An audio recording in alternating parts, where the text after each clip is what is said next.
You're listening to the No Bullshit Vegan Podcast, episode 178. Champion vegan bodybuilder Geoff Palmer is on the show today to talk about all things omega nutrition, busting omega-3 and omega-6 myths, discussing DHA, ALA, and EPA, and much more. Welcome to the No Bullshit Vegan Podcast. Myth-busting and evidence-based advice to help you kick butt with your health and fitness on a vegan diet. Here's your host, Karina Inkster. Hey, welcome to the show. I'm Karina, your go-to no BS vegan fitness and nutrition coach. I'm back to publishing regular podcast episodes after a short summer break. My husband and I had several rounds of friends visiting, so we did all the fun local BC Sunshine Coast stuff like paddleboarding, a day trip to Savory Island with its amazing white sand beaches, lake swimming, backyard barbecue feasting, frog watching at the lake, music making, all sorts of awesome stuff. Now, it's kind of unbelievable, but for us here in Canada, it is already back to school time in just 2 weeks. September is the second busiest month for me and my coaching team after January. So if you've been considering getting a kick in the butt, aka fitness and nutrition coaching, check out our programs at karinainkster.com/coaching and apply for one of our available spots ASAP before the back to school rush. So that's karinainkster.com/coaching. Introducing today's guest, Geoff Palmer. He's a 61-year strong, 39-year vegan, natural bodybuilding and natural physique masters champion, the owner of Clean Machine Plant-Based Fitness Nutrition, author, national lecturer, vegan patent holder, and two-time NEXTY Winner for Best Supplement of the Year. Geoff was number 40 of the top 100 most influential vegans by Plant-Based News. And he created the first 100% vegan natural bodybuilding competition in the world. Geoff's favorite meal is vegan pasteles. Here's our discussion. Hey, Geoff, thanks for speaking with me today. Welcome to the show. Oh, thanks for having me. It's great to get connected with you on a different podcast and now here again on yours. That's right. Yes. We were on a panel with a couple other folks like Robert Cheek and Mark Young. We were on a panel for Real People Eat Plants. Although I think they changed their name. It's Real Men Eat Plants, but I'm seeing that they've rebranded to Real People Eat Plants. Yeah, because it was interesting. I was like, the whole panel. And then there's Karina. Yeah, everyone's a dude except for me. Anyways, so welcome to the show. I'd love to jump into your vegan story. So you're someone who's been vegan for almost 4 decades. If I'm not mistaken, it's been 39 years. So way before it was cool. What happened? What is Geoff's vegan origin story? It's not typical. Fortunately, there's a lot of books and movies and celebrities and people, influencers, there's social media. So there's a lot of avenues where people get introduced to it. Not back in 1985 when I was there. Okay, just full disclosure, I was not yet born when you went vegan. So I'm an 86 baby. So you were vegan before I was born. How cool is that? Nice. Yeah, so obviously the internet wasn't established yet except for the military. So there was no social media. There were, I won't say no books because, veganism goes actually way back to the 1930s, I believe, in the UK, when the phrase was actually coined. But who had heard of it, right? Even when I became vegan back in 1985, I didn't even know the word vegan. I'd never even heard it. So most people didn't know it back then. Correct. And so why did I go vegan? I lost my father to alcohol when I was 18. He died 3 days before my 18th birthday. Oh, wow. And then my mother was diagnosed with fatal multiple sclerosis. And my brother also was diagnosed with illness. So I lost half of my family within a few years. Wow. And I fell into a very, very dark place. Mm-hmm. So my father was an English professor. My mother was a Jungian psychologist. So I was raised with a high level of conversation. And when all that went away and my circle of friends wasn't that type of conversation or that type of emotional support, I just felt really, really alone. Mm-hmm. Especially, I was a nature boy. I was really always, as soon as I get home from school, I'd go down, put down my books and go out and either be on the lake or hike in the woods and just be in nature and be immersed in nature. So I had this really, really strong connection to the natural world and the animals and plants that populated it. But I couldn't connect with other people on that level. That was just not the thing. Hmm. So there was a degree of isolation in the quality of conversation, with social interaction with other people, with what was important to me, nature and the animals. And when my family unit started crumbling right before my eyes, I just became extremely depressed. I got into drugs, alcohol, and attempted to take my life twice. Hmm. The second time was a drug overdose that left me in a coma for 3 days. Wow. And when I came out, I really said, okay, the next time is going to be no room for miss. Mm-hmm. And I was in a bar getting drunk as usual, doing drugs. And a woman walked into the bar and she was really happy. And I said, what have I got to lose? I just walked right up to her and I said, you look really happy. She goes, that's funny that you noticed that, because I just came from someone who's really helping with the breakthrough. I said, can you take me to him? Because I want to learn to be happy again, because otherwise I don't want to be here anymore. Mm-hmm. And took me to his place, and he met me at the door and he blocked the entrance. And I'm like, well, that's kind of rude. So I looked up to him and he goes, oh, you came here to prove me wrong. And he saw me so clearly. I've never felt so naked before in my life. So I just said, what the hell? Go with it, Mm-hmm. see where this takes me. And we were talking about nothing. He was a healer, right? And it was helping people have breakthroughs. And I'm like, all right, well, let's see if that can happen for me. He talked me back into the pain of losing my father. And when he did, a dam burst and emotions just started pouring out. All this anger for my father for abandoning me, for choosing alcohol over being there for me. Mm-hmm. Why wasn't my life good enough for you to stay here? The value of my own life seemed worthless if my own father wasn't interested in staying here for me. But when I broke through that, I saw his suffering, why he drank. I saw how he couldn't find the answers that he was looking for. And I felt this overwhelming forgiveness. And in forgiving him, I began to forgive myself for all the anger I was holding on to, all the resentment, all the hurt that was hurting me and hurting the people I loved who cared about me, watching me self-destruct. So that breakthrough was so overwhelming. Immediately, I started seeing auras everywhere, energy just bursting out of people because it was bursting out of me. My hands felt like somebody had plugged them into electric sockets. The energy was coursing through me so much. It was the most intense, what most people would call a spiritual experience that I've ever experienced in my life.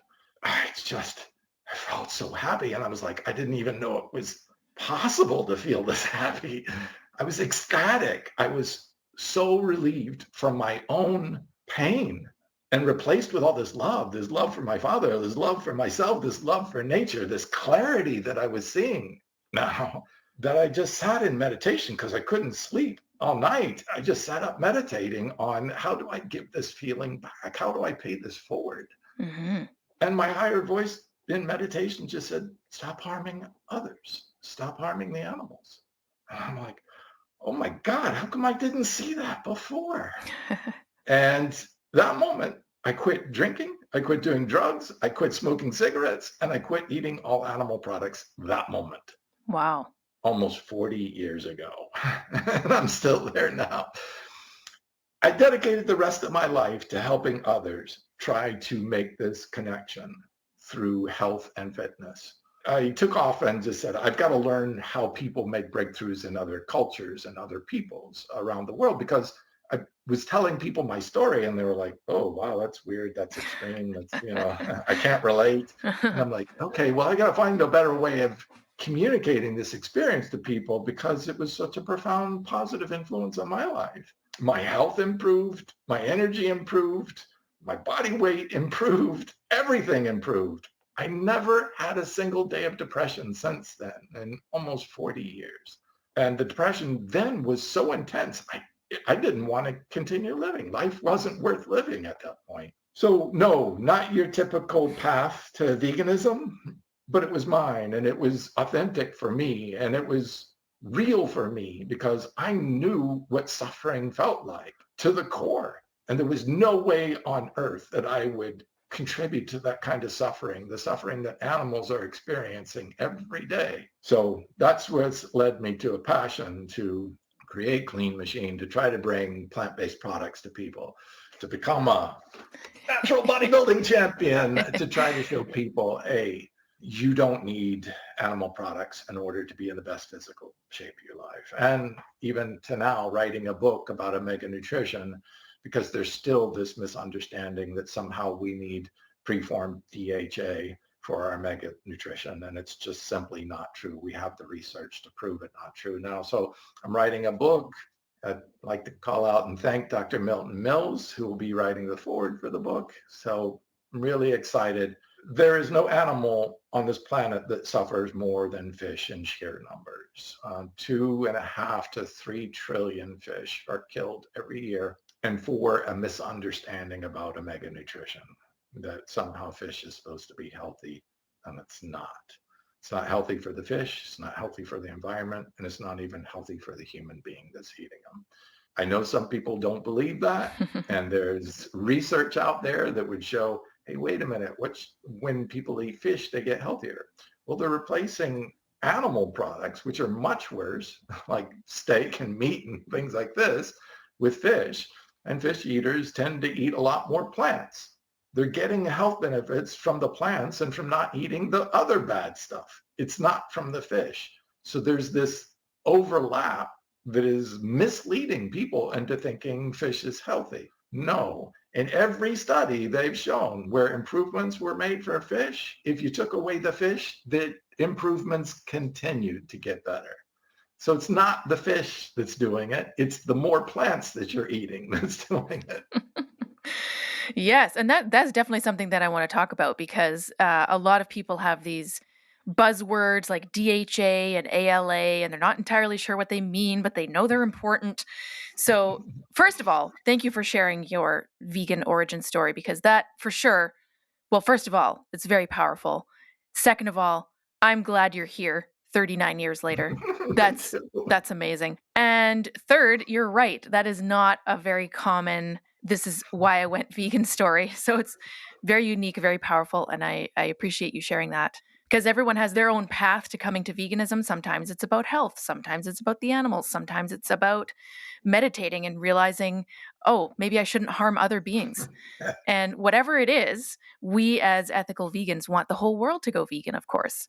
But we realize that people come in different ways. And I think that's why I always like asking folks, well, what brought you to it? Because everyone's story is different. And I think it can resonate with different people. So I appreciate that. But let's go into this topic a little bit. I also have another topic that has not been talked about on the show before that you brought up when we chatted before we hit record.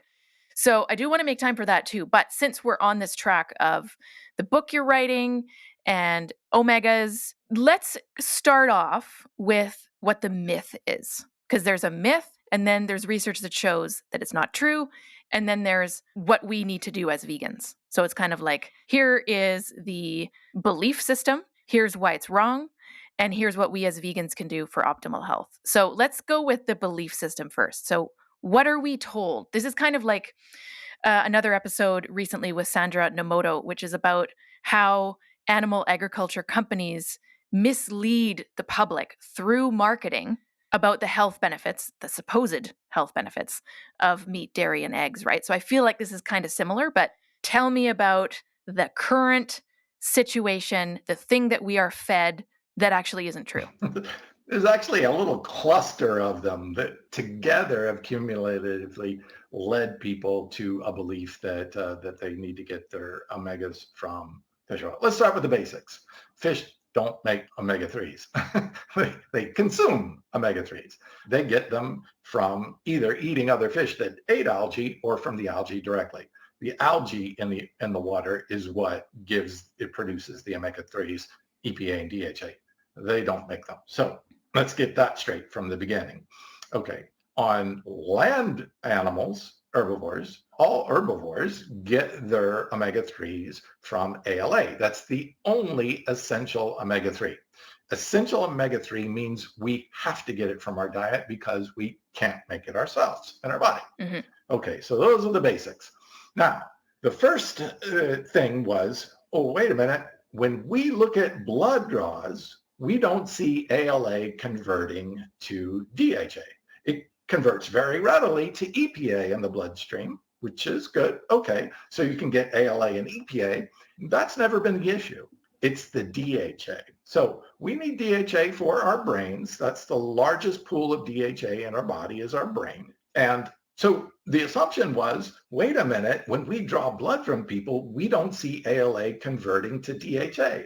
So they thought, one, we must not produce the enzyme well that converts ALA to DHA. Okay, that's not true. We now know that's not true.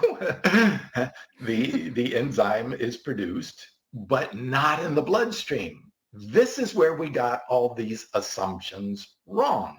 We now know that ALA converts to DHA in the liver and in the brain itself. But it's not really simple to go around taking biopsy punches out of people's liver and brain just to see if you're getting enough DHA. That is what they call an unethical study. Mm-hmm. Okay, so what I think is also unethical is that they actually did these research in animals, from fish to rabbits to rats to mice to primates, all of them the same thing. They all convert ALA to DHA in the liver and in the brain. They all produce more than enough to supply the brain. But is this true in humans too? Yes, because we have the identical enzymes, we have the identical pathway, and we have the identical places that those happens. So the fish oil companies worked with a company called OmegaQuant to produce an omega-3 index. This is what everybody believes. Oh, this measures how much DHA you have, but it measures it in red blood cells. Okay. Well, that's not where the DHA is being converted. It's being converted in the liver. So when confronted with this information that the omega-3 blood test is horribly inaccurate, especially for vegans or those not consuming preformed DHA. Now, let me explain that term, preformed. Preformed means it's formed outside of the body. If our body produces it, it's called natural DHA, or formed inside, endogenous DHA. If it's formed outside in fish or in algae or any other animal flesh, that's called preformed. When you preform it and then consume it, it shows up in your bloodstream.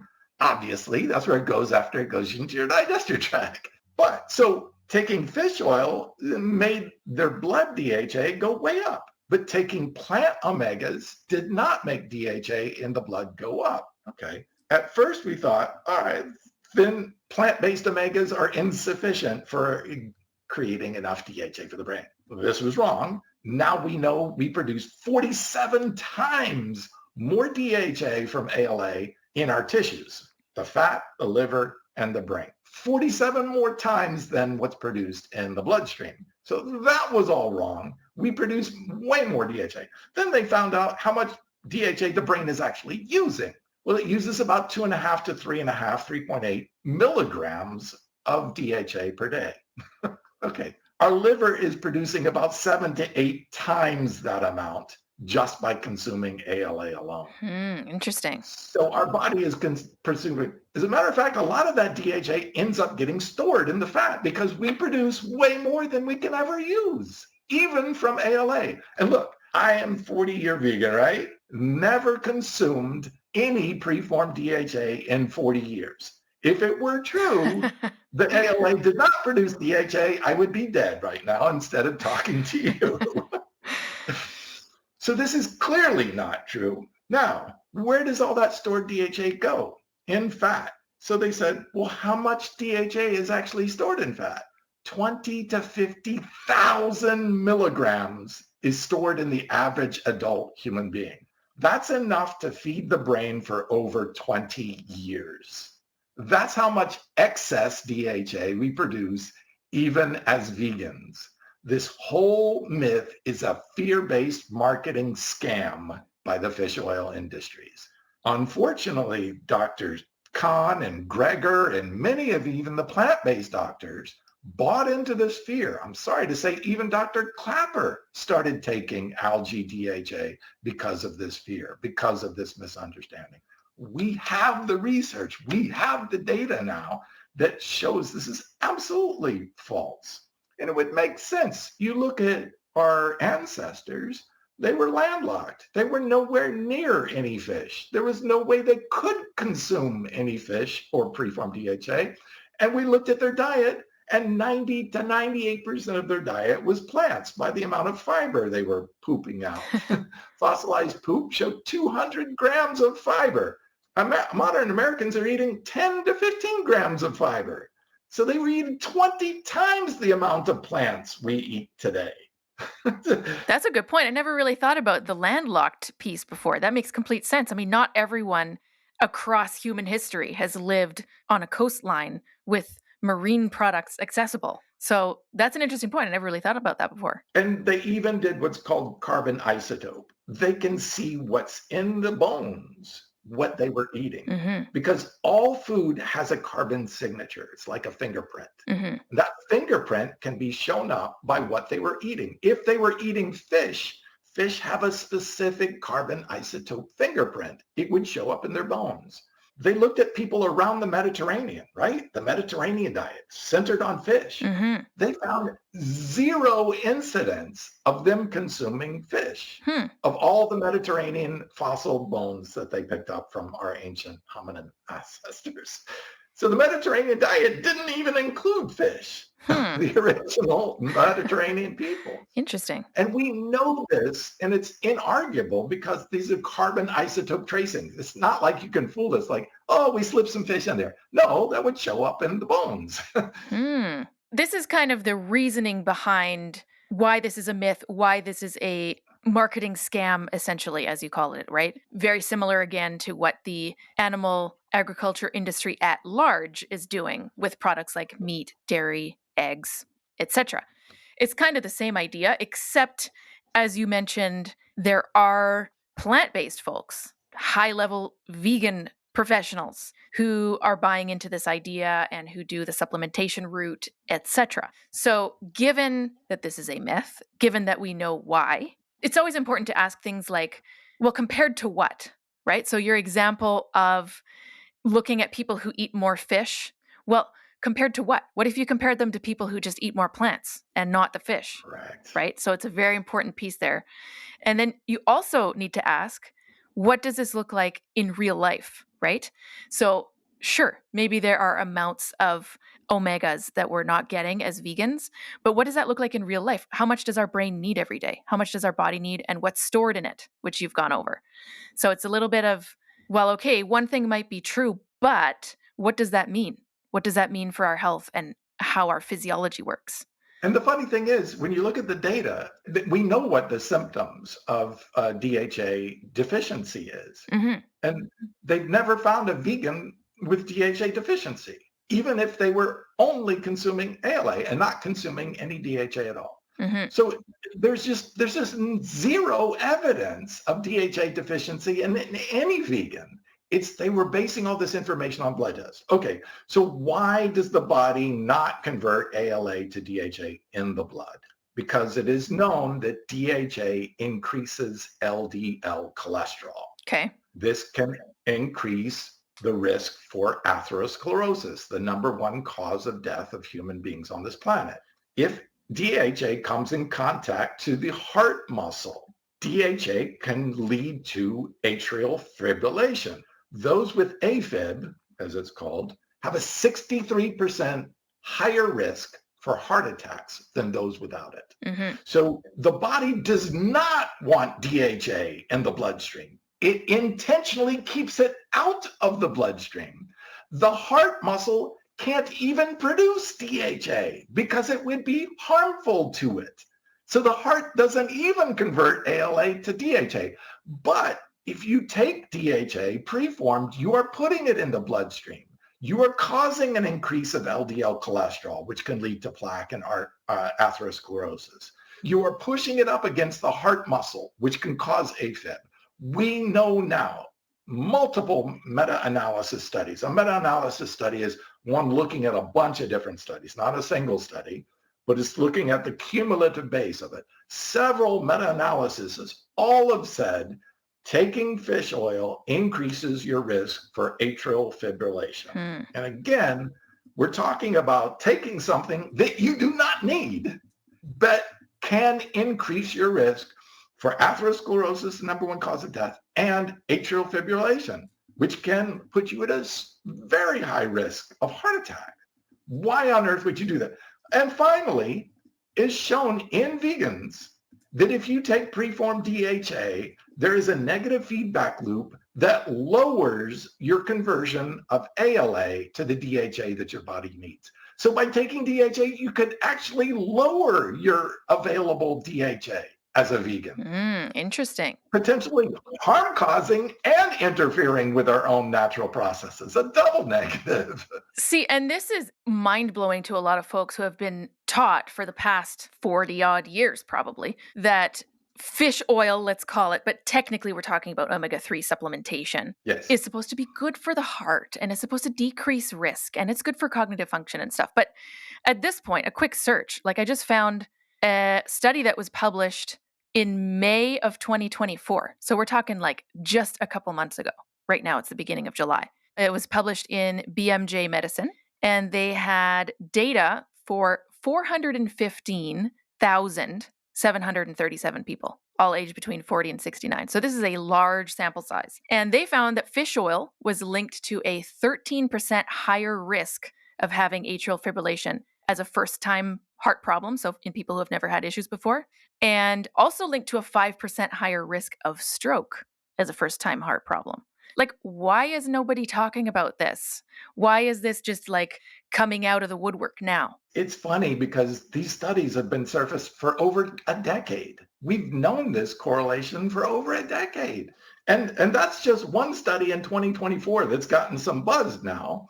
And GOED, which is the global organization of EPA and DHA, which pushes the whole fish oil, right? They support the fish oil industry.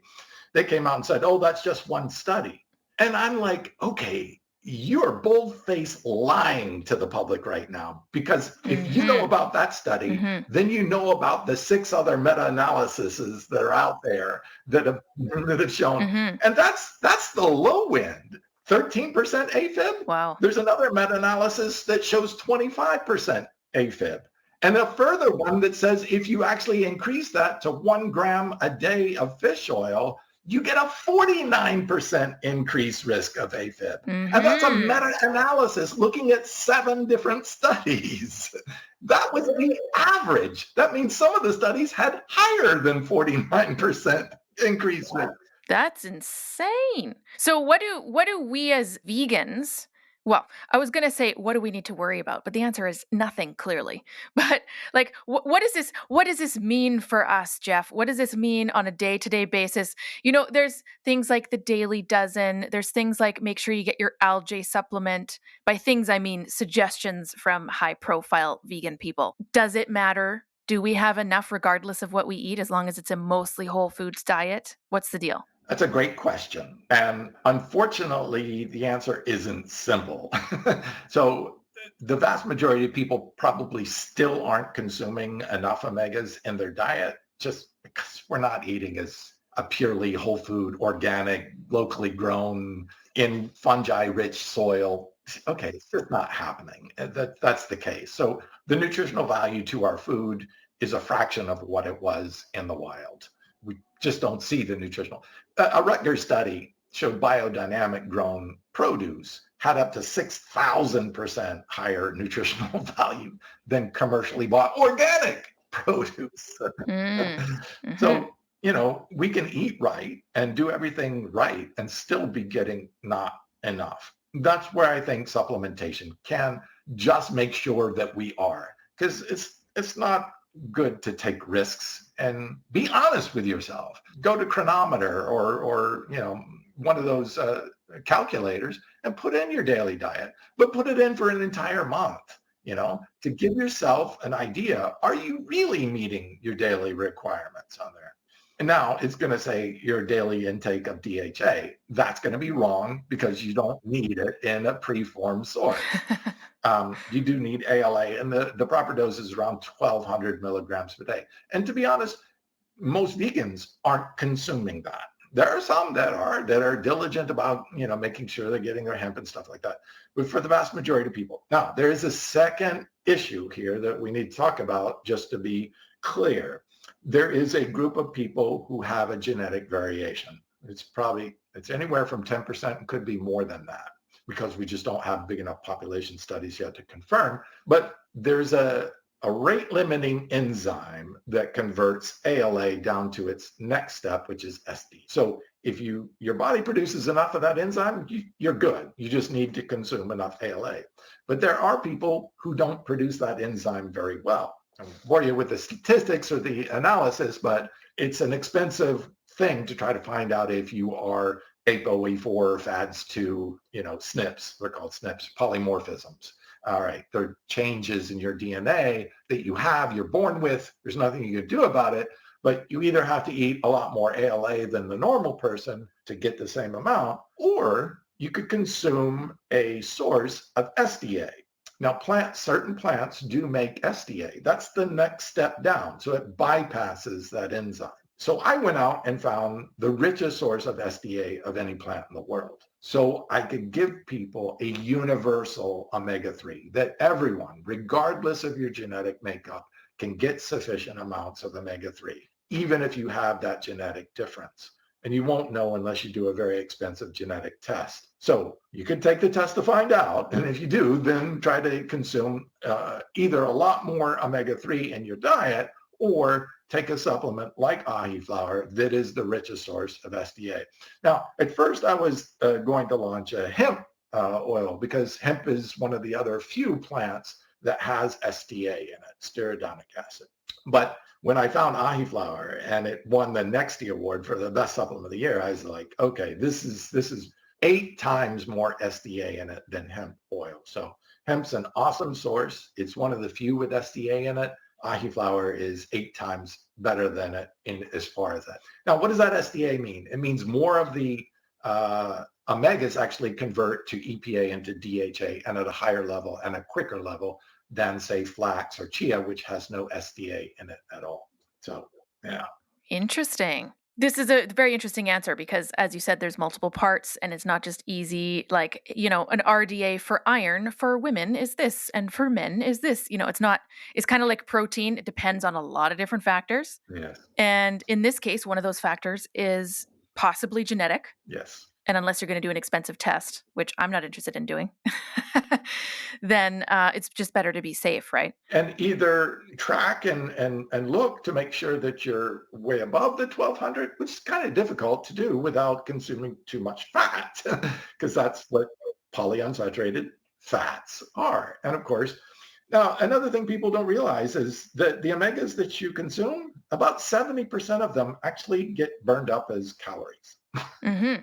Right. So these omegas that everybody thinks, oh, you got to take no, if you take 500 milligrams of EPA DHA, a good portion of that, actually the majority of that, is just going to get burned up for calories. And remember, your brain only needs 2 to 3 milligrams out of that 500 milligrams. Mm-hmm. So the rest is actually either going to get stored, or what they call in science beta oxidized, which is burned, fat burning. Mm-hmm. Mm-hmm.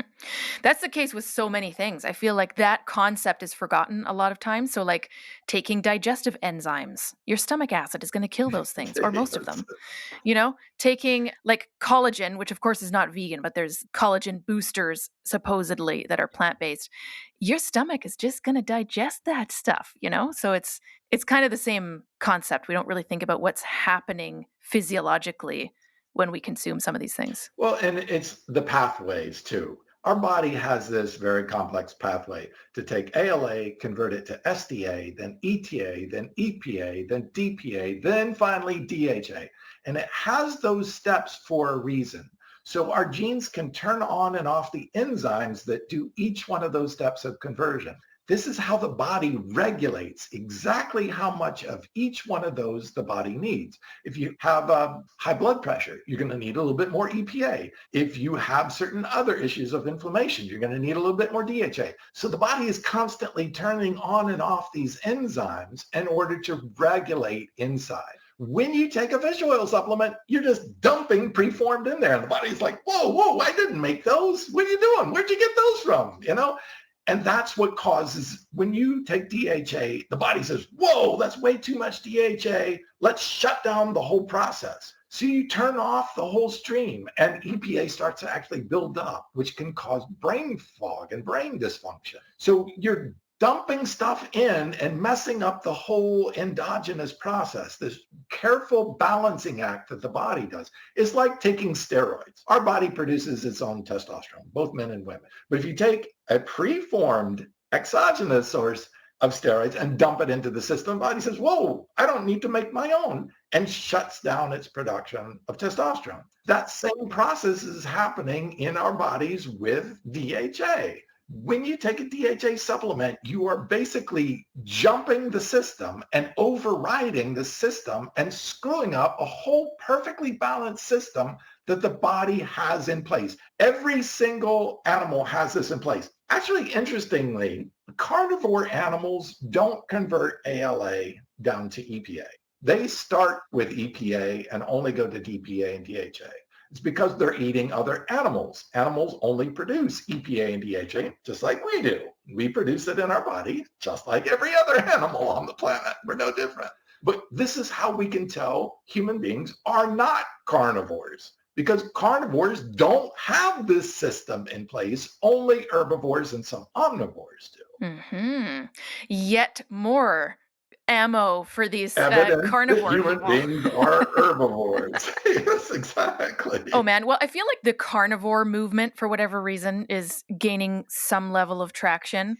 And it may or may not be related to another thing I really wanted to talk to you about, which is the concept of meat and masculinity. Maybe it's related to this carnivore trend. I don't know. But I'd love to get your kind of background and ideas on something you mentioned at the beginning of our conversation, which is something along the lines of men have some catching up to do in the vegan world. So what does that mean?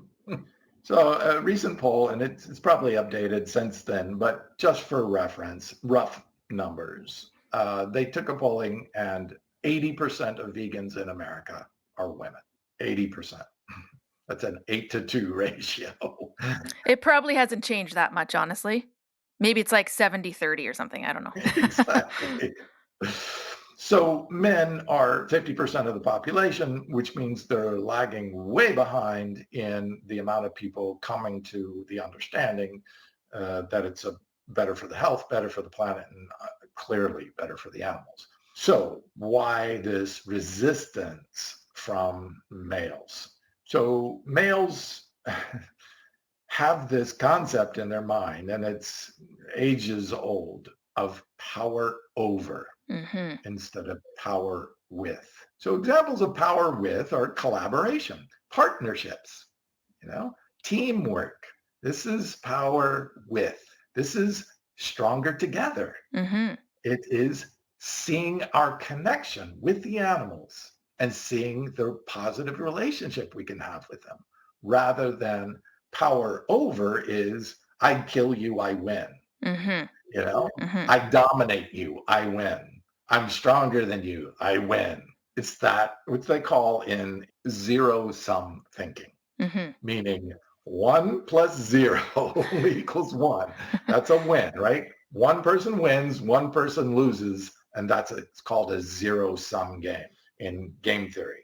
What we want to see is more males seeing, hey, wait a minute. If I don't eat animals, my life, my health improves. The environment improves. The animal doesn't have to suffer. Win, win, win, win. There's wins all over the place.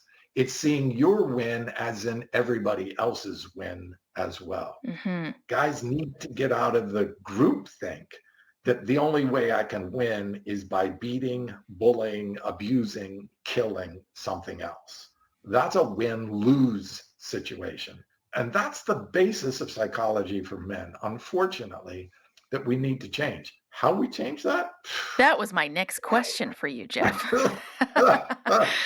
I'm sure none of us has an answer here because, it's kind of like if there were a magic pill that someone could invent to make everybody vegan, it probably would have been invented already. Or many other things in the fitness and nutrition industry, right? If it were a pill, people would buy it, but it's not. So you have to put in the work.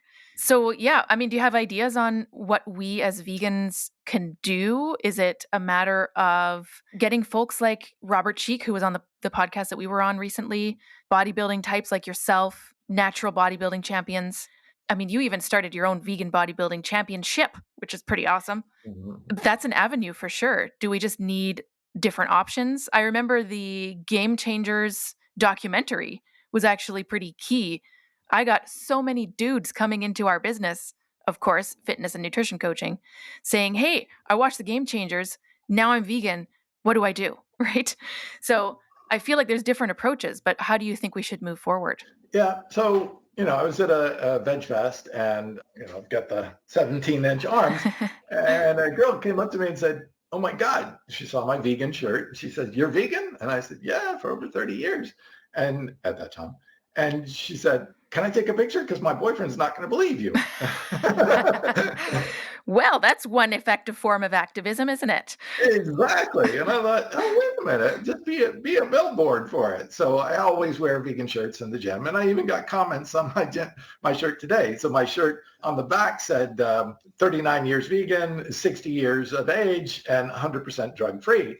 And two guys came up to me and said, "Is your shirt really accurate?" I said, "No." I said, "No, it's not." And they laugh and they go, "Oh," I said, "It's actually 61 years, 39 years vegan." And they started laughing and they're like, "Oh, really?" And I'm like, "Yeah." And they're like, "You're 61 Mm-hmm. and you're lifting that?" Pushing 450 pounds on it. And That's amazing. at 61. And they're like, "Wow." So I think that can help.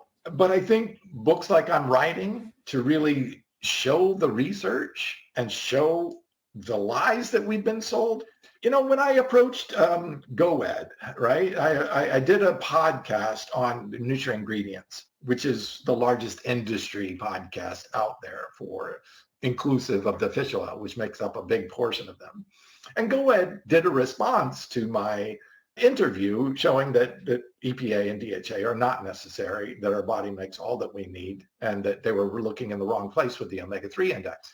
And they actually mea culpa'd a little bit and said, "Yeah, we need to look at other sources." You know what they did? This year, they put out a study, quote unquote, totally funded by GoEd and the fish oil industry, saying that everybody should run out and get an omega-3 blood test immediately. Oh dear. That's like telling people to get a blood test to figure out where they're at with calcium, right? It's the same idea. You can't get a blood test to tell you if you're eating enough calcium. Oh my God. So they knew this blood test was grotesquely inaccurate. It's bogus. It's a lie, especially for vegans. Their response was to go out and urge people to go get the blood test. It's that kind of bold-faced marketing lies that people assume, hey, this is coming from the largest nutritional organization out there for fish oil and health. And they buy that. And it's sad because they're being lied to through marketing, not through accurate nutritional information. Mm-hmm. It's frustrating, but that's what we're up against. And, in talking with Dr. Milton Mills actually last night, saying, hey, wait a minute, putting this information out there could get a lot of heat. And I'm like, I do understand that. But look, 2 to 3 trillion fish are dying every year, are suffering. They're counting on me to be a voice for them. I have to do this for them. Mm-hmm. It's funny when I talk to them, they're like, oh, the fish are killed immediately. I'm like, no, you realize we breathe air with a little bit of dissolved water vapor in it, right? There's water vapor in the air. So we get mostly oxygen, a little bit of water. They have the reverse. They breathe in mostly water with a little bit of dissolved oxygen. When you take them out of the water, Immediately that's reversed. Now they have a whole lot of oxygen burning their gills, inflaming their whole respiratory system. It's excruciating. The equivalent of that for humans is waterboarding. We force, by putting a wet towel over somebody, we force them to breathe in more water, and it causes our lungs to be on fire. Extreme panic. It is one of the worst forms of torture for human beings. And we are doing that torture to 2 to 3 trillion animals every single year. This is horrific. That's why I'm standing up, and that's why I'm putting my own self at risk by coming out against a $22 billion industry and say, you're lying, this is wrong, you're doing marketing, and you're telling people a falsehood, all to get them to buy your product when you know it's doing them harm. Very well said, Geoff. On that note, folks can find you at cleanmachineonline.com. Is that right? We also are going to have show notes where people can connect with you, check out all of your various endeavors. Was there anything you want to leave our listeners with? Anything that we've not covered? Anything in that regard? Yeah, I just, want to say, whatever it is you do. Look, I took up supplementation. I took up bodybuilding. I'm now very passionate about the nutritional side of it. But there are so many things. I love this quote from Walter Cronkite when he was asked by a reporter, what was it that ended the Vietnam War? Was it the body bags coming home in the plane on TV? Was it the grotesque napalm burning children, seeing pictures of burning children? Was it the violent protest in the street where kids were being shot by our own military?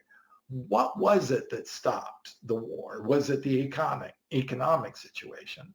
And he said something that lives to me to this day. He said, all of it. Never forget how every important factor, whether it's writing a book or doing a show or speaking publicly or even just privately speaking to friends and family, we can all be activists, and it's all important. It's going to come by all of us doing grassroots and high-level efforts. That's what's going to take to move this movement forward and to give animals the freedom and the end to their suffering they deserve. 100%, Geoff. I fully agree. So great to speak with you, as always. Thank you so much for coming on the show. I appreciate it. Thank you. Thank you for having me. Geoff, thank you again for joining me. So great to connect with you. Access our show notes at nobullshitvegan.com/178 to connect with Geoff. And thanks so much for tuning in. Thanks for listening to the No Bullshit Vegan podcast at nobullshitvegan.com.